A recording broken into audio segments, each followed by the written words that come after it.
چطور با قانون جذب شغل مورد علاقت رو خلق کنی؟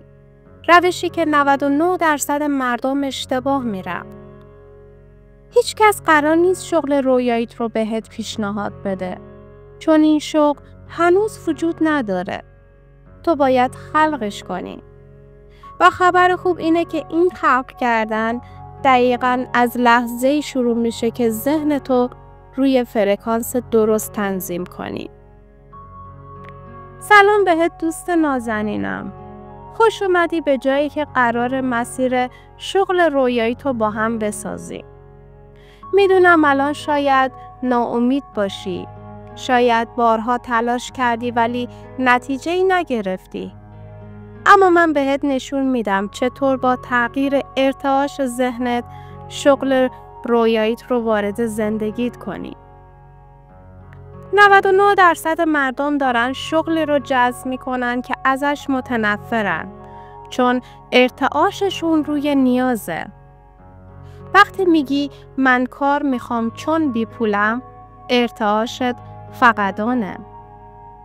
ولی وقتی بگی من آمادم ارزش واقعیم رو به دنیا بدم، ارتعاشت تبدیل میشه به آفرینش.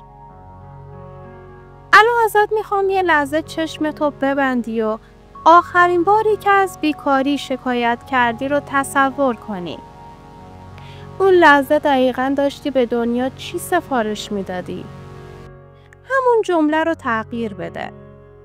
من بیکارم و بدبختم. تو بگو من آماده‌ام وارد بهترین مسیر کاری زندگیم بشم. از امروز دنبال کار نگرد. تو وارد پروژه رویای من میشی. یه صفحه سفید بردار و روزکاری ایدئالت رو بنویس. محیط کارت چیه؟ چه لباسی پوشیدی؟ با چه کسایی کار میکنی؟ چقدر آزادی زمانی داری؟ باید این تصویر رو واضح بسازی. یه ویزیون مپ بساز. عکسای محیط کاری دلخواهت رو پرینت بگیر و بچسبون. بعد یه وایس 2 دقیقه‌ای ضبط کن که انگار داری روزکاری رویاییت رو برای دوستت تعریف میکنی. هر روز این وایس رو گوش بده. برخلاف چیزی که فکر میکنی، قرار نیست با فرستادن 100 تا رزومه نتیجه بگیری. بذار داستان آرش رو برات تعریف کنم. آرش 3 سال دنبال کار بود. یه روز تصمیم گرفت یه کاری کنه که قبلا نکرده بود. به یکی از مدیرای موفق لینکدین پیام داد. سلام. من عاشق حوزه کاری شما هستم. اگه فقط 5 دقیقه وقت داشته باشین، یه سوال ازتون بپرسم. خیلی ممنون میشم. همین پیام کوتاه مسیرشو عوض کرد. اونا قرار قهوه گذاشتن. اون ملاقات باعث شد آرش بفهمه قانون جذب از طریق ارتباطات واقعی کار میکنه، نه با فرستادن رزومه‌های کورکورانه. امروز به 3 نفر در حوزه‌ای که دوست داری فعالیت کنی پیام بده. سلام و معرفی ساده. دنبال کار نباش، دنبال ارتباط باش. بعد از این مرحله وارد شبکه سازی قانون جذب میشی. هر هفته با یه نفر جدید در این حوزه یه مکالمه کوتاه داشته باش. نکته طلایی قانون جذب اینه تا وقتی حس شغل رویایی تو نگیری، اون شغل بهت نمیرسه. پس بیا یه تکنیک بهت بگم. هفته 1 روز 1 ساعت کامل در نقش کسی باش که اون شغل رو داره. لباسش، لحن حرف زدنش، رفتار کاریش. هر کاری میکنی با اون ذهنیت انجام بده. یه سناریوی کامل از روزکاری رویاییت بنویس. صبح چطور بیدار میشی؟ چی میپوشی؟ چطوری میری سر کار؟ این سناریو رو بنویس و هر روز بخونش.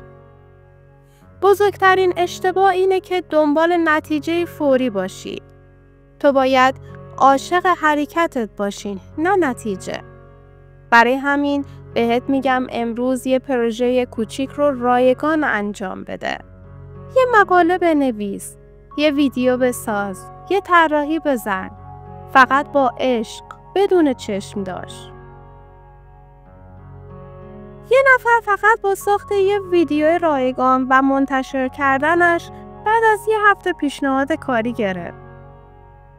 شاید وسط مسیر جواب رد بشنوی، درها به رود بسته بشن. اما این یعنی تو در مداری. هر شکستی که در مسیر رویاهات میخوری یه نشونه است که ارتعاشت فعاله. یه لیست از 5 تا شکست کوچکی که تو در مسیر کاریت برات پیش اومده بنویس و زیرش بنویس این یعنی من در مدارم. مردی که بعد از 50 بار جواب رد شنیدن بالاخره وارد مسیر رویاییش شد چون ارتعاششو حفظ کرد.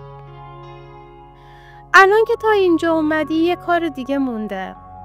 فردا صبح که بیدار میشی اولین کاری که میکنی این باشه که به خودت بگی من امروز به سمت شغل رویاییم یه قدم نزدیکتر میشم.